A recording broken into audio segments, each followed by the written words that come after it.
So this next kind of phase is what me and Andy touched on in a couple of episodes ago. Obviously the state of the modern man, so to speak, not allowed to be masculine, not allowed to show the alpha, kind of what comes within us. Yeah, and it's that kind of, they call it the testosterone epidemic in the younger man now. What are your views on that? We've got our kind of views on the way things are, and one we've touched a bit on social media and the current the way people compare themselves. Obviously that can impact things. How do you see it? Fuck it, I'll go. I'll get cancelled. I'll get cancelled. You go for a coffee, I'll get cancelled. Someone's going to have to run the company, mate. Do you know what? I think it's a load of shit. I think it's... I fucking hate it. At the end of the day, blokes are blokes. And they are. And do you know what? I said this on the James Smith podcast, and it went quite big when we were talking about it, is that who are we going to call when shit hits the fan? Something's going to happen. We're going to call for those masculine men who want to step up above the parapet. We're going to fucking call on them. So why are we trying to like cancel them? Why are we trying to get rid of them? There's nothing wrong with it. It's like blokes are blokes. Fucking they do what blokes do. And do you know what? I've been all over the world and everyone's the same. Doesn't matter what culture, religion, language. We're all the same. We all talk about the same shit. We all do the same shit. And then all of a sudden we're starting to like do like little secrecy and talking in silence. Mate, you come in our office, mate, we would 100% get cancelled. Like. Oh yeah, 100%. But like we've our whole career has been built on creating alpha men. Of course. Because you don't go to war as someone who's like, oh, you know, I don't really want to do this. This is nice and steady. It don't wash. You get killed. Like, and if you don't get killed, someone else is getting killed because of it. So our whole career has been breeding alpha males, and all I can say is like seeing people in Afghan, Iraq and all that, they're the top people you want to be working with. You know, they're the ones who are protective, they're the ones who are going out and have purpose and do this and do that. And actually, like, I feel like we've got like a bit of a split in the UK, haven't we, where we've got people who come to like hybrid, are involved in CrossFit, do high rocks, do ultramarathons, whatever they may be, and the people that are focused on fitness, nutrition, business, their job, blah, blah, blah. They're your alpha males now. They're the ones you want to be surrounded by. And they all pull together. And that's what happens is we pull together. And then you've got the other ones who are, like we were just saying there before, oh, Dan at HPC, shit. Like, they're the ones that aren't the alphas because they're not confident in themselves. They have to bring someone else down and go, actually, I ain't confident, just come here, mate. Yeah, and I think one of the problems is that by talking about being this alpha male, by increasing testosterone, whatever it is it almost degrades every other population, and it doesn't. It has nothing to like, you look down the line before, and you got Cammy and the other girl going toe-to-toe with us, absolutely flying, hanging out, they were with us every step of the way. So that's not to say that women are inferior in any way, but there's nothing wrong by going, lads. There's absolutely nothing wrong with it. The women in this gym are alpha. Yeah, exactly. So by you saying I'm an alpha male doesn't degrade them. No. Doesn't mean anything to any other pop. But that's where the confusion gets put in, that you can't say that because you're downgrading everyone else. And it doesn't. Why do you think it's going that way? Why do you think... What is the change? It's cancel culture. Everyone wants to be the same. For some reason, they want us to all be the fucking same gender, the same age, the same colour. It's like just everyone just be your own person. All you have to do is look at the top of the country, don't you? We ain't run by alphas. Like, if you look at Parliament, mate. Like, look at Parliament. We used to get people come out in Afghan, politicians, and you'd just be stood there going, why? What the fuck? So I always remember when we were in Afghan once, we had a team of like SBS blokes in the FOB, and it was Liam Fox at the time, who was like Defence Secretary. He came over, and he was briefing the whole regiment, and this team of SBS blokes came back in like a Hilux, fucking dish dashes on and fucking covered in like sand.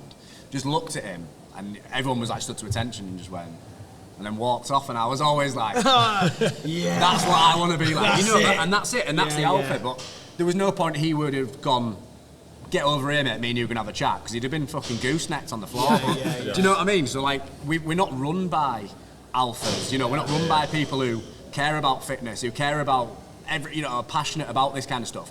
They went to uni and they've been put into this job. So actually, they're breeding this culture of like, oh, they look like weak men, don't they? We know that, and we've seen it from like the pandemic that I'm about to get cancelled as well. So don't worry about. They look like weak men, don't they? They look like people who don't have morals. They don't have courage or the convictions or anything like that. There's no backbone, exactly. So like, so what do we do about that? Exactly. It's difficult, isn't it? I think we've got a problem because I think there is a small percentage of men that take that alpha status and run it the wrong way. Yeah. Through violence. Yeah, exactly. Yeah. And you're always going to get that. That's always There's a been small there. percentage of 100%. people that act like that. You know, the wife beater going, just being absolute That's not an alpha dickheads. male. That's not alpha. That's not not alpha. is it? That's inferior. That's problem even we've got less is than the fucking they've actually weirdos got are trying to platforms cancel us. to spread that on now. That's Yeah. the problem. Yeah, In and the past, it's been more hidden. Now they can actually spread that. Yeah, and do you know what I think it is? I think it's holding conversations and being open and honest by saying, I couldn't give a fuck what everyone says. Those weasels at the top who thinks it's okay that we're going to downgrade us and make us be anything else than what we are, fuck them. I'm an alpha male. I want to be surrounded by alpha males. And if you don't, get fucked. Don't be a part of that community because that's me. And I don't have to play the role of anyone else to make everyone else feel comfortable. You feel comfortable around me. I'm just being Chad. polite. I'm courteous. That's me. It's like... Yeah, and like you said, it's not downgrading anybody else. Exactly. That's the most important thing. Just because you want to be alpha doesn't mean anyone else is inferior. I think where it gets twisted up is you see Alpha as being this macho man all the time. It's like, I'm soft as shit with my daughter. I'm dressed as a Disney princess on a Wednesday. On a Saturday, mate, you should see how that's good the I am. point. You know, I'm the best ballet dancer in this country on a Saturday. I'm getting my makeup done. I'm cutting around my house. I'm doing everything you possibly. We've got girls, haven't we? To us, Like, that's Alpha though. That is alpha. That is alpha. To be able to being and this, to be comfortable. able to flip between the two. Exactly, and then watch what I do in this gym straight after, and then watch when I go out the door back in the day when that's alpha, and then I'll come back with my little girl and watch how soft they are. It's flipping the switch. That's alpha. Those tits who you say before who like go the opposite way and think alpha is about beating everyone up and cutting down the other population. That's not alpha. You're doing the same shit as what everyone else. The 100%. council, it's the same stuff. You're cutting down another population. Think about like who would be the most alpha person in the world? Probably like UFC heavyweight champion of the world. You put him out on the night out on the piss in Bolton. He ain't fighting anyone. No because way. he knows that he would just destroy everyone in there. Yeah. So Tom having control, isn't it? Control. And Tom Aspinall, top 5 UFC fighter, should see him with his kids. Yeah. Big softy, mate. Big softy. Big teddy bear. 9 foot soft art. He's just a lovely bloke. Absolutely lovely bloke with massive hands. Yeah. You don't, Alpha. Nothing to prove. Alpha. Yeah, he's got alpha hands. Mate. Yeah, it's the ultimate self-confidence in it. Yeah. Yeah, that's why. They're not fazed by any tit, that's the point. How do we encourage men to be more like that, to be open and be confident with being who they are and not be afraid to act and behave alpha? Because we know that this life is the best life to live because 100%. We can do it all the way. We have control over ourselves, we're not irrational. We've got control, we plan, we prepare. Like, how do we help other men do the same kind of thing? Doing what we're doing right now. Someone who will watch this will go, well, that's okay then. Yeah. Because we opened the conversation. For too long, people have been hid behind the doors that if I say something here, I'm going to upset someone and therefore I'm going to get cancelled. Of course. Just have the conversation. Setting the standard as well. Like, the standard we were all brought up with coming out of school was you go out boozing on a Friday and a Saturday, you hang out on a Sunday, and then you go back into your job and you do whatever. Like, we're setting a complete different standard here, and I feel like there's different gyms around the UK and people that are like leading the light on that of going, well, actually, being an alpha is making sure you're fit and healthy and you can come in and do anything you want. You don't have to be boozing all the time. Like, you can still have fun without that. Have your family days and do, being with your family, earning a good living, doing whatever you want, but ultimately, by us lot, like, spearheading that and going, this is what we think an alpha is. And it's having a nice rounded approach to that. And that's it. It's this conversation. And then, so I feel for myself, being alpha, is what I do in the day, hard graft, go and work with some of the most elite athletes in the world, come home. I'm not going to the pub and going on the piss and then making sure my wife's taking over everything. I feel the pressure as a family man. I think everyone in this world has a priority list, and whatever's at the top of your priority list should be the highest amount of pressure. So for me, right at the top is family. So I look at my family and what I will do for them now, and I've got my mum's dead and my dad sacked it. So so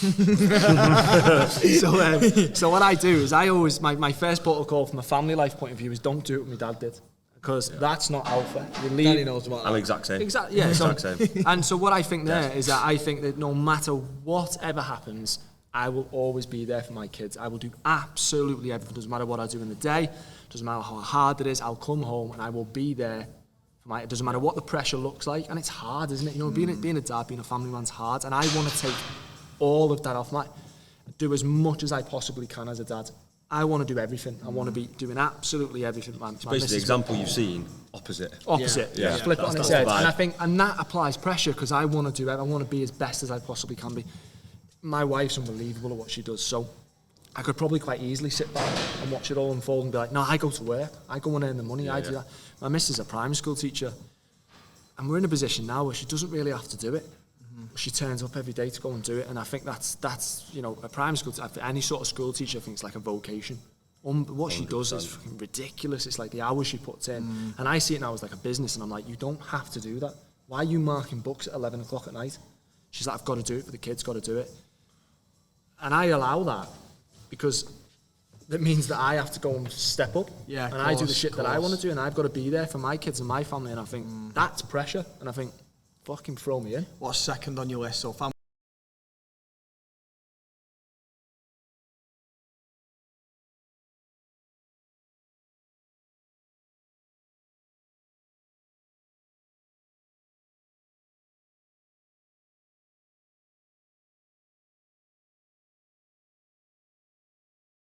On you, like I'm constantly wanting to push the businesses very, very hard. Listen, I feel like there's R3 WhatsApps coming through. I'll wake up at R3 to like 10 minutes. All right, okay, Hibs up. I'm exactly the same as you. Family is first, but I quite closely link that with me being a provider and providing, 100%. And that obviously comes from growth of business, providing for them financially, etc. And I feel like, for me personally, there is a huge amount of pressure, and it's what I like to do.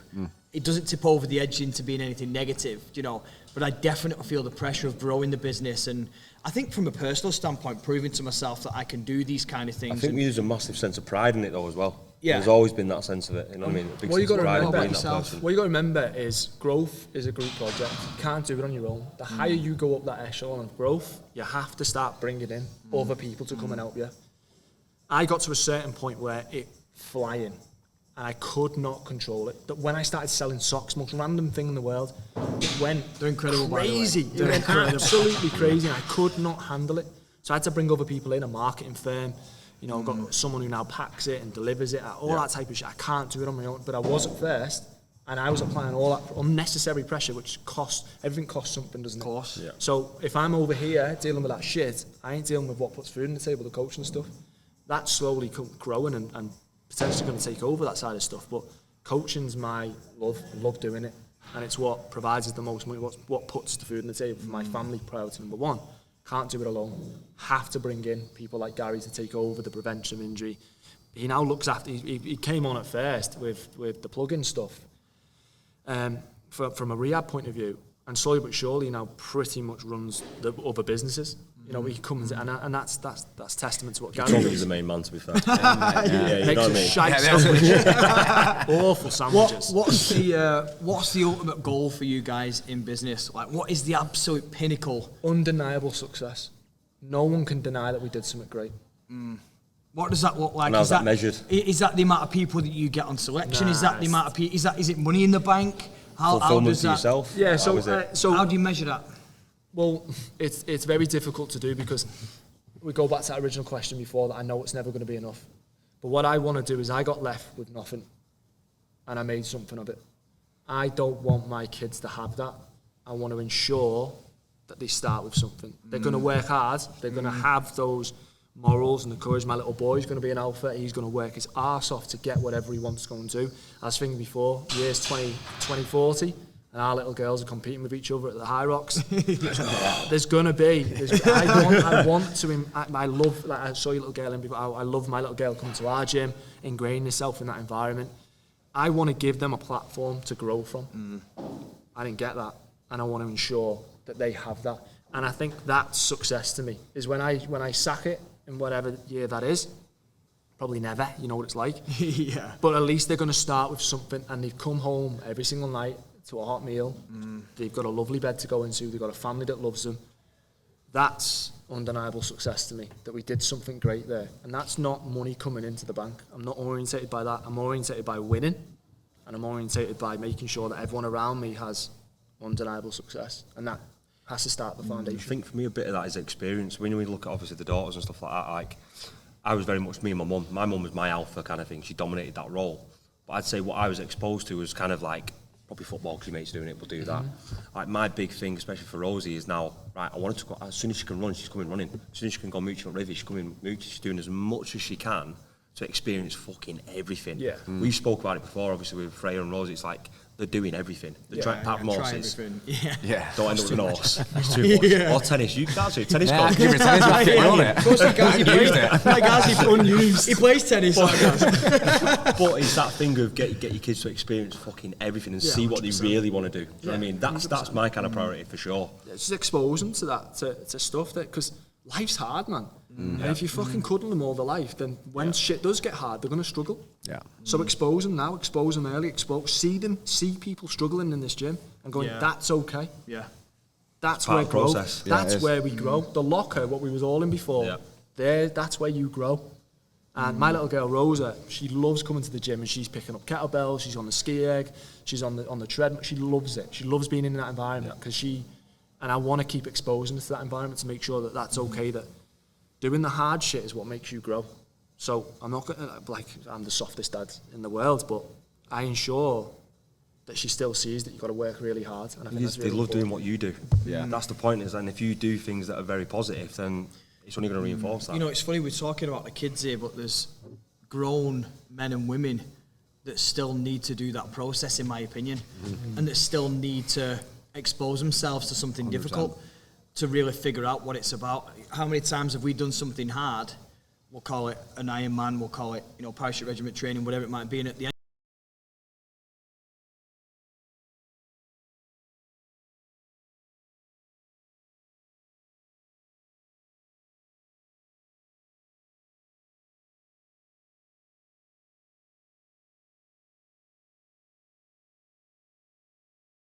people need to put themselves in that position to make them feel that way. Yeah. You will felt it in Ironman. When you go over on the red carpet, it's like, there's still chase, but I'm chasing that high.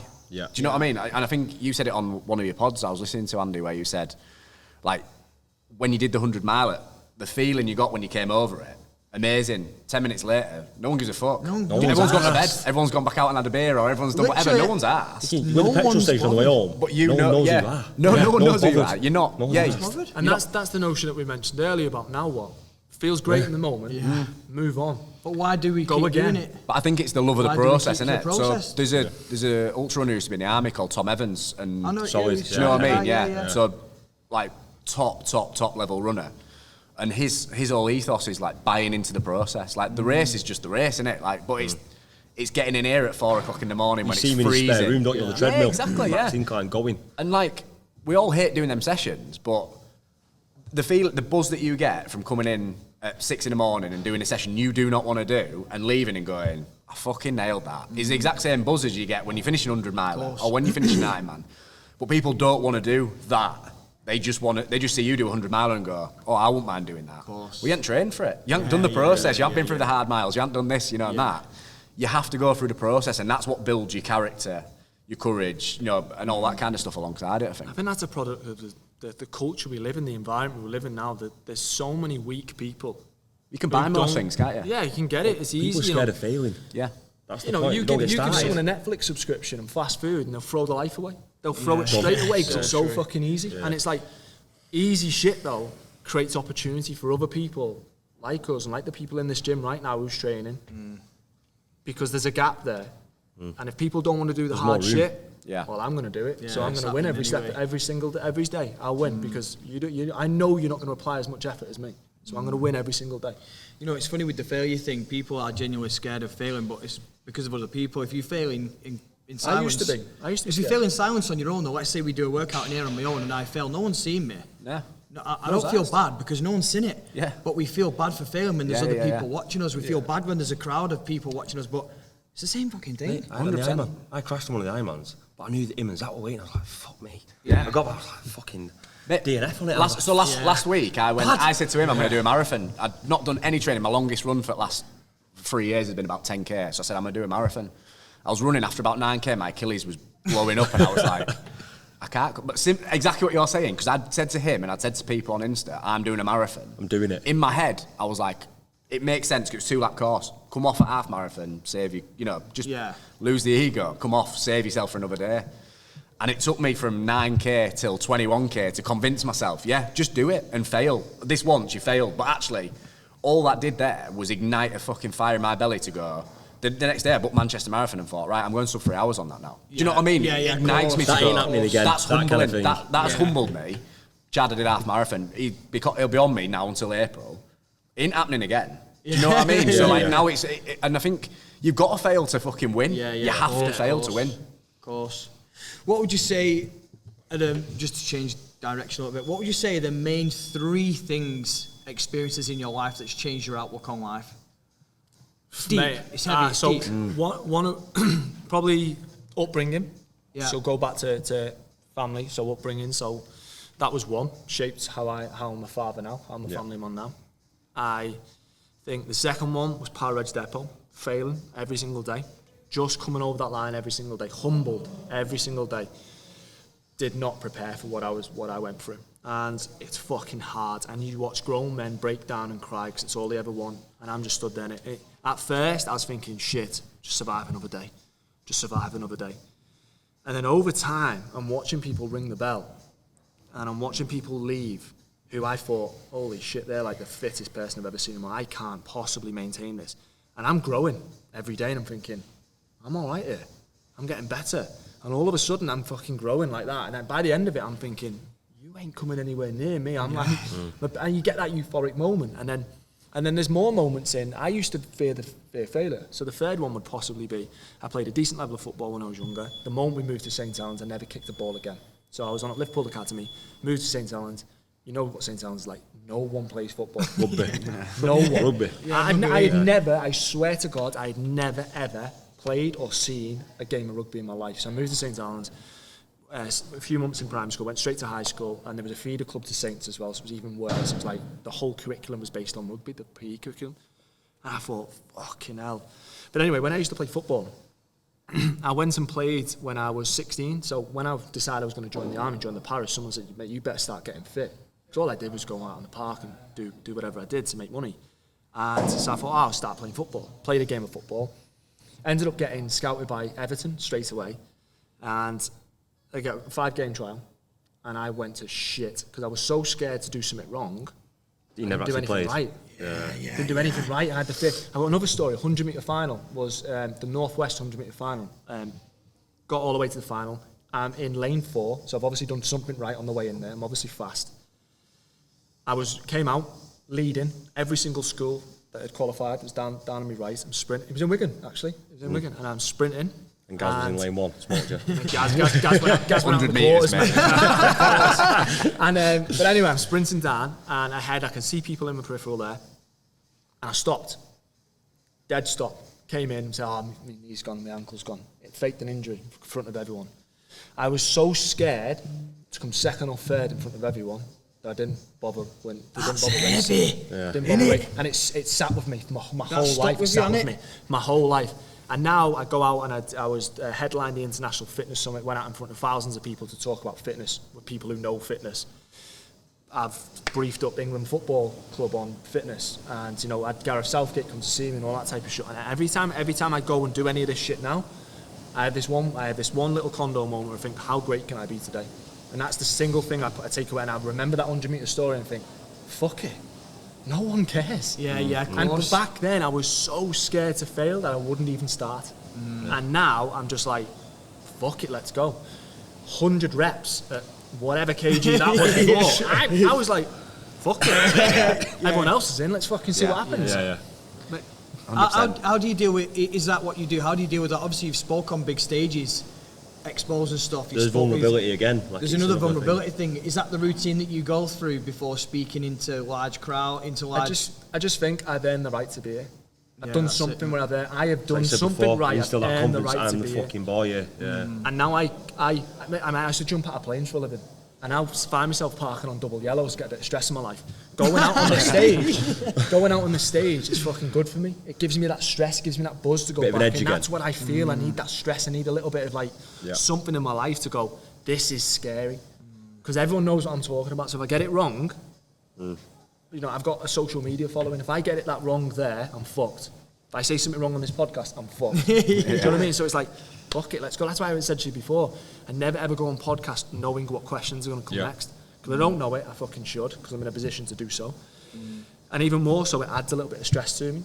And that's what I want in life. What advice can we give people that fear that kind of thing? What advice can we give people to not get too nervous, to channel their energy in a good way? Let's just say someone's going for a big job interview. Let's just say someone's going to a club and they're going to go and take some trials at a football trial. Let's just say someone's going for a new job.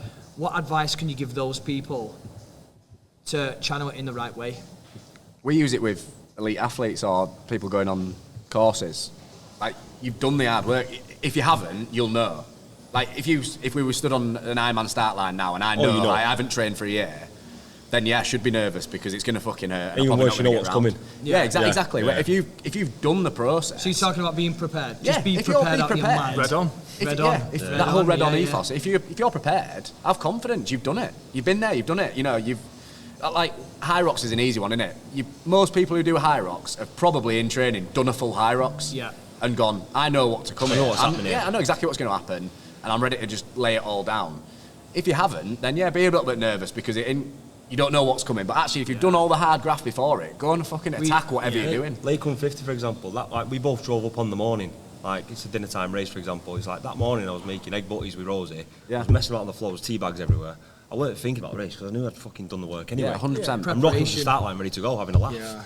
Shouting at people for being skinny and that. Yeah, That's the thing of it. It's like the confidence is there because the process has been nailed. Yeah. We always say that preparation is absolutely key in anything. If it's knowledge that you need, make sure you've got the knowledge, make sure you know your subjects, make sure you've done the miles, whatever it is, and then that's most of the job done. And I also think that if you don't have the fear of failure, then the aim isn't big enough anyway. Of course, Go big or fuck off home. So, do you know what I mean? If you're in a position where you've not got any... When we first start this process and you think, holy shit, I want to be there, you should be nervous because there should be pretty high above. But don't worry because we're going to do the hard yards. We ain't there to make the numbers up. We're there to compete and win. So when you get there, you know that you're not going to struggle over the line. You may come second, but let's fucking find out. Let's go and find out. Of course, yeah. Our constant battle with that is training with each other. It's like, fuck me, he looks fresh in today. Yeah. I feel fucked. That's part of the process as well, though. Like, I know for a fact that me and him have got good battle faces in the sense of, like, come on there, I can look at someone in the eye and I'm happy to smile. I'm fucking dying inside. But I want to smile so that they go, Boys, Shit. Yeah, I looked at him during that workout and you were getting nailed on the big weights. And I looked at you and you just, like, looked at me, like, nodded, and I was like, nice, good. Good. If I seen that chink in an arm, of course. Yeah. You go, don't of you? course. What is it you boys are training for at the moment? That's a nice little segue, that, weren't it? Yeah, Nice, what's your training focus at the moment? Everything, yeah. Sub 3 hour, you said. Yeah, so I'm doing high rocks on Saturday in Dublin. It is, yeah. I've got marathon and then Ironman Copenhagen this year as well. So yeah, I've come full circle. So I mentioned before, I've gone through that coaching stuff, but I now need the buzz of. I've now brought a whole team on board that I have the now capacity to go and be the athlete again. Yeah. And I've got that buzz again where I'm gonna. Do you know what? I'm gonna start competing again. I'm gonna start doing hard shit again and go and fucking try. What does that mean for you then? What is the interest? Everything. There? So I'm gonna do. Gaz has put me onto a high rocks. I'm gonna go and see what happens there. Should probably start training for that actually. Doing 100 benches ain't bench will work. I look good. I look good when I do it. I look good when I'm spanking in on the fucking second phase. But is it? So yeah, stuff like that. So I'm gonna go see what happens there, and hopefully that gives me the buzz, that little competitive edge again. Where I go, I like that. I want another piece of that, and then it'll just be booking on everything to try and see what happens. See how far your body. I'm very fond believer. I love seeing how far my athletes' bodies can go. Yeah. I'm going to put myself into that again now and go back into that. Are you going to test yourselves?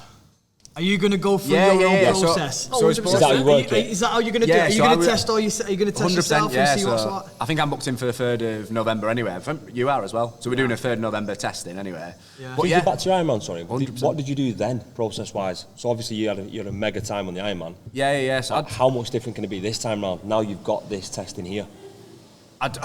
I'm not. I've moved full circle. When I was doing Ironman, I was pure triathlete. I was just doing swim, bike, run. Yeah, I couldn't even tell you a strength session I did. Like I remember going in and doing. And that's the big problem with it, though. Yeah, 100% it is. So I did that, but like now, I love this hybrid kind of process of training. So I don't want to just be Benching a triathlete bikes. now. I want to be, I want to do a bit of high rocks. I want to go for an ultra run. I want to do whatever, but I want a bit of everything. Because I think once you've tasted a bit of everything, and particularly as you're getting older, like you're almost like, right, shit, I need to be getting some decent things under my belt here now to do this. And also stuff that I can do for the next 20 years. And I know that if you do fell running or you do, ultra running, you do high rocks, you can do that for the rest of your life, can't you? You can do all this kind of stuff. I'm in it for the long game now. I want to be that bloke, and you see him on Ironman World Champs, 90-year-old bloke that comes over the Ironman finish line. I'm like, come on, Gareth. Fuck, that's me. Yeah. Get me the steak, boy. But yeah, that's the goal, mate, I think. We've got a potential collaboration, haven't we? Obviously, a Helvellyn challenge. Messaged you boys today about that, didn't we? Yeah. Future collaborations. Yeah. He's on. Not open. You need Whatever, to open don't your matter. mouth. I'm in it. You've not seen it. I don't know what it is, but yeah, I'm in. It's a naughty little collab. Helvellyn, 36 hours. You've got to basically do Everest up Helvellyn. Nice. Do we do versus or do we do it together? That is the key. That's the key question. We're going against these boys. Listen, I back myself with no weight on. Yeah. Body weight. Body weight. With weight on, it's a different game. So we've got the Chad workout on the 11th of November. 1,000 box step ups with a 20 kilo vest. That's our first collaboration. All for Reorg, we spoke about that before. Yeah. That's good. And then Danny tagged us in something that no one's really seen yet, but when you get home after, have a quick look at it. The height of Everest, up up Helvellyn. Helvellyn. It's 9.5 times We'll up and have a down bash at Helvellyn, that. I think it is. Yeah. You guys need. You've just done that, and you're up. Well, I did it up Oh, you Snowdon. just did it up yeah. Snowdon? Did it up Snowdon, yeah. You just did it up Secret fizz. Yeah. Secret fizz. What do you say about secret training? It happens all the time. It does happen, People are mate, getting caught out now, though. Ring doorbells everywhere. Yeah. That'd be decent, that. Would you get a few members on that as well, or? Yeah. Yeah, we'll take a team there for will that. be. That's the thing. Nice. Yeah, that'll be good. You guys are going to show us how to do some tabbing. What we're going to be doing with that as well. We'll get some of the Weightless. guys here, some weightless tabbing, and that'll be good. Yeah, it's a new one. So let's jump into some quick fire Q&As. We always like to either start or finish our Definitely not podcast. seen this one. Not really. Well, we've got the box chat, so we're just going to run through a couple of questions here. One's aimed at Mike. We'll go straight in on it. Go straight to that one. Banana Gate. What's this? Mate, you're going to have to tell the story. I've been wanting to know this story for We could just have this one 5 question to years, be fair. mate. Isaac's turned up in the background there. He knows exactly what happened that day.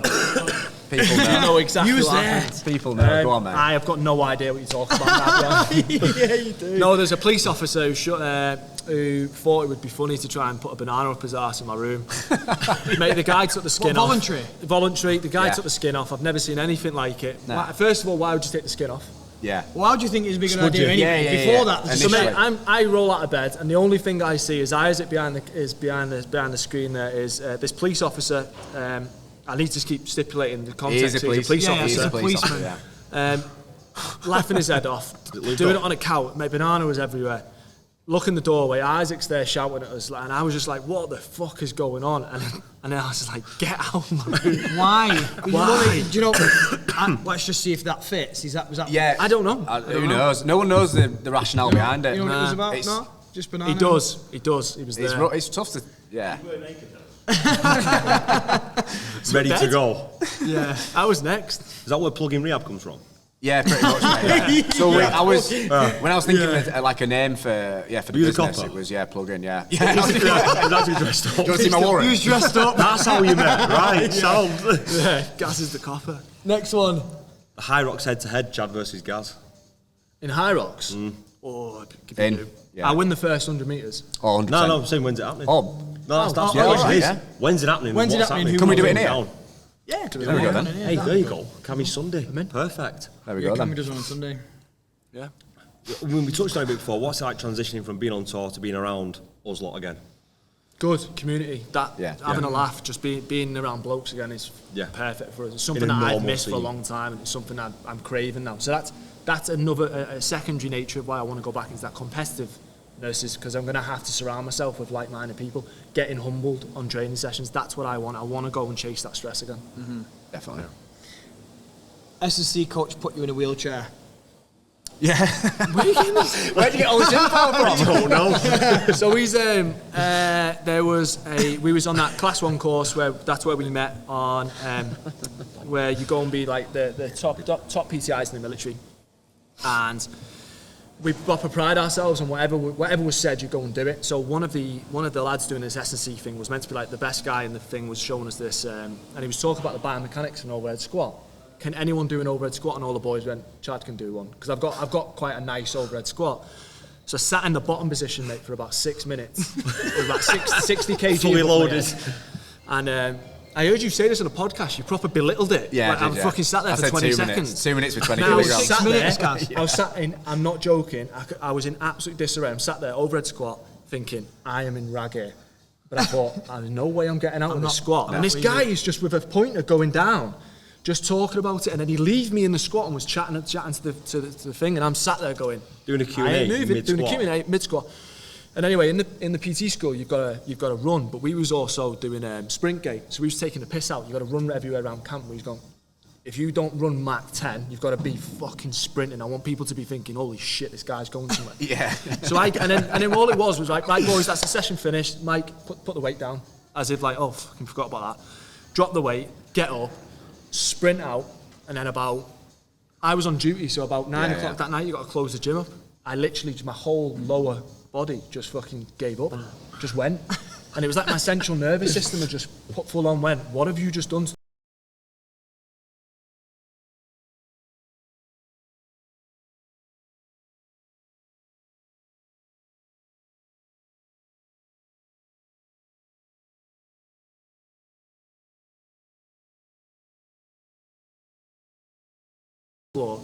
Anyway, That would have been a good time for the banana, that. yeah, exactly. Yeah. So anyway, get into my room. Was it the banana? Lay on the ground there in the room, and I'm thinking, I can't feel my legs. I'm thinking, fuck, I can't walk. My back's fucked. And I was thinking, fuck, I can't feel my legs.